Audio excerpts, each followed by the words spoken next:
Hello students, I welcome you in this e-lecture on the topic hard and soft acid base principle.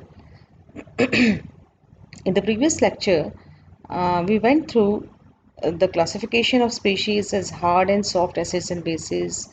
We also saw the theories given by various scientists for the explanation of this hard and soft acid base principle given by Pearson, and we went through the Pearson Pauling paradox and also the treatment for this paradox.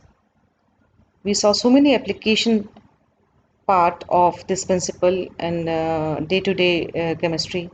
So now today we are going through the limitations of this principle. Hard and soft classification is quite useful concept, no doubt, but it has some tricky limitations which are going to be taken today. The prime limitation of the hard and soft acid base concept is that it is widely general and it has no direct quantitative scale of acid base strength. देखिए, सबसे बड़ी limitation तो इसकी यही है कि बहुत general है ये, ठीक है ना। हाँ, पियर्सन ने जब hard and soft acid base concept दिया था तो ही give this statement that hard acids जो हैं they prefer to bind to hard bases and soft acid prefer to bind to soft bases. So it should be noted here that this statement is not an explanation or a theory but a simple rule of thumb which enables the users to predict qualitatively the relative stability of acid base adduct. मतलब ये है कि simply ही set कि hard interaction से बनने वाला product stable होगा, soft interaction से बनने वाला जो प्रोडक्ट है वो स्टेबल होगा, हार्ड एंड सॉफ्ट इंटरेक्शन से बनने वाला प्रोडक्ट जो है वो अनस्टेबल रहेगा. तो एक बहुत जनरल डेफिनेशन थी and it has no any direct quantitative scale of acid base strength. यह जो सिद्धांत है वह अम्ल क्षार के सामर्थ्य का कोई क्वांटिटेटिव स्केल प्रदान नहीं करता है, ठीक है ना. Now we come to second, that inherent acid base strength are not accounted by this principle. देखिए, हार्डनेस और सॉफ्टनेस जो है they refer to the special stability of hard and soft interaction and should be carefully distinguished from inherent acid or base strength. The correlation between hardness and inherent acid base strength is yet to be developed.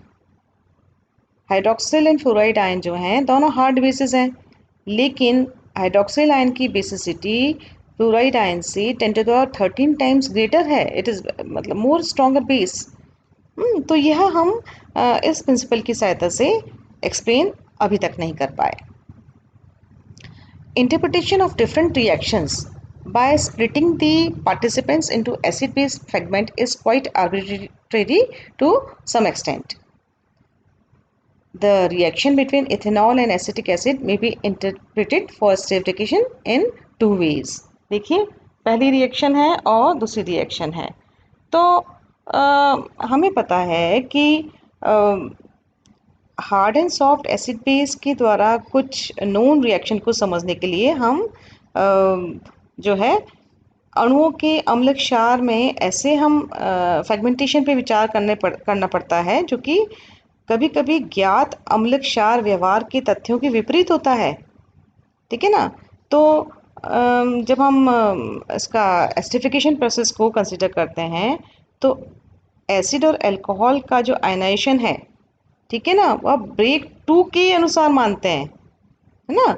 लेकिन जो established facts हैं वह break 1 के और जो है वह संकेत करते हैं. तो the hard combination of proton with hydroxyl for both reaction both breaks it is justifiable, ठीक है ना. दोनों जगह हार्ड एंड हार्ड मिल रहे हैं दोनों ही ब्रेक्स में, but there is nothing to exclude the break 1 on the basis of hard soft interaction between acetate ion and ethyl cation, ठीक है ना. तो ये हम एक्सप्लेन अब तक नहीं कर पाए कि भाई ये कैसे पॉसिबल हुआ, हार्ड सॉफ्ट इंटरेक्शन कैसे पॉसिबल हो रहा है between acetate ion and ethyl cation, ठीक है. समटाइम्स हार्ड सॉफ्ट प्रिंसिपल जो है it fails to keep parity with inherent acid base strength. तो in the previous lecture I told you about कि जो है हार्ड एंड सॉफ्ट इंटरेक्शन को जब हम कंसिडर करते हैं, ठीक है ना, तो इसमें हमें जो है एसिड बेस स्ट्रेंथ वाली बात को भी साथ लेके चलना पड़ता है, ठीक है। आपको ध्यान हो तो हमने आपको बताया था while considering the acid base interaction कि आपको both you have to consider both strength as well as the hardness and softness, ठीक है ना। देर वॉज अ लिस्ट जिसमें कि हमने we had shown the strength of various bases towards proton and towards the methyl mercury cation. तो हमने पाया था कि जो बेसिस हैं such as sulphide ion and triethyl phosphine, they are very strong towards both methyl mercury cation and the proton, but they were about a million times better towards the former, है ना। तो जो है methyl mercury कीटायन की तरफ उनकी ज़्यादा preference रहेगी, hence they are considered soft. इसी तरह से हाइड्रोक्साइड आयन जो है it is a strong base towards both the acids, methyl mercury cation के लिए भी और जो है प्रोटॉन के लिए भी, but in this case about a million times better towards the proton, hence it is considered hard। Hydroxide ion को हार्ड मानते हैं, ठीक है। तो फ्लोराइड आयन जैसे का एग्जांपल है, तो फ्लोराइड आयन जो है it is not a particularly good base towards either acid, ना तो मिथाइल मरकरी कीटायन की तरफ ना प्रोटॉन की तरफ, but it is slightly better towards the proton as expected from its hard character. तो ये कुछ एग्जाम्पल तो नोन है, बट फिर भी इनका क्वाइट सेटिस्फैक्ट्री एक्सप्लेनेशन अभी तक इस प्रिंसिपल में वी डोंट फाइंड। अभी देखिए रिएक्शन दी हुई है ना। तो यहाँ पे this reaction must be favoured in view of soft combination between methyl and hydride, ठीक है ना। लेकिन in actual practice the combination is endothermic by 360 kilojoule per mole, and this unfavorable entropy change does not allow the reaction to proceed। ये reaction होती ही नहीं है। देखिए methyl cation जो है CH3 प्लस एक सॉफ्ट एसिड है, हाइड्राइड आयन सॉफ्ट बेस है, तो सॉफ्ट इंटरेक्शन के थ्रू रिएक्शन होनी चाहिए थी, CH4 बनना चाहिए था, लेकिन ये प्रक्रिया कभी होती ही नहीं है। क्यों? क्योंकि इसमें जो है एंट्रोपी चेंज है वह है करीब 360 किलो जूल पर मोल। तो यह जो है हार्ड एंड सॉफ्ट इंटरेक्शन सिद्धांत के विपरीत होता है। तो यह हम एक्सप्लेन कर ही नहीं पाए।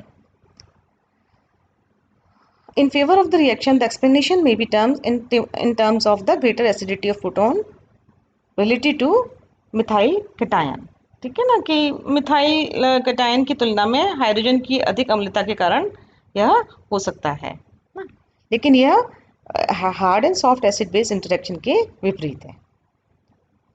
Now we come to that another limitation, that hard and soft combination they occur in many cases। केवल हार्ड एंड सॉफ्ट कॉम्बिनेशन ही नहीं हो रहे हैं इस रिएक्शन में। देखिए इसको पढ़िए, सल्फाइड आयन है ये, SO3 2 minus plus HF is giving you HSO3 minus plus fluoride।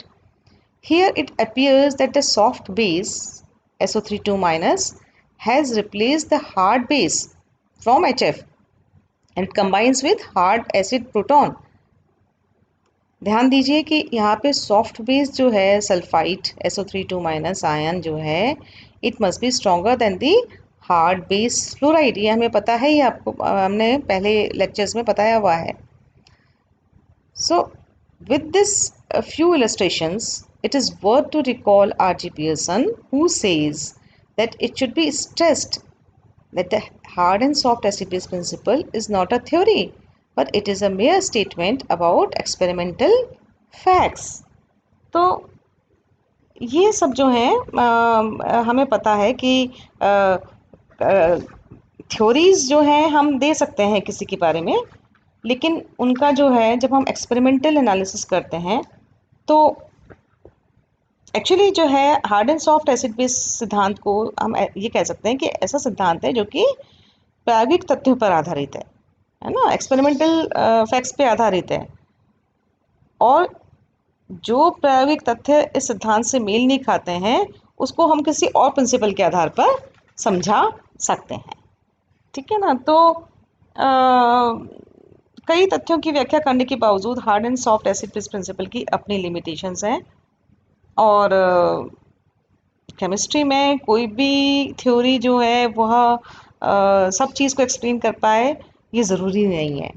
तो but this is just a statement. We can say that hard and soft acid base principle is not a theory but it is a mere statement about the stability of the products being formed by the hard and soft interactions. So with this we complete this topic. In the coming lecture we will take another unit. So see you there. Goodbye.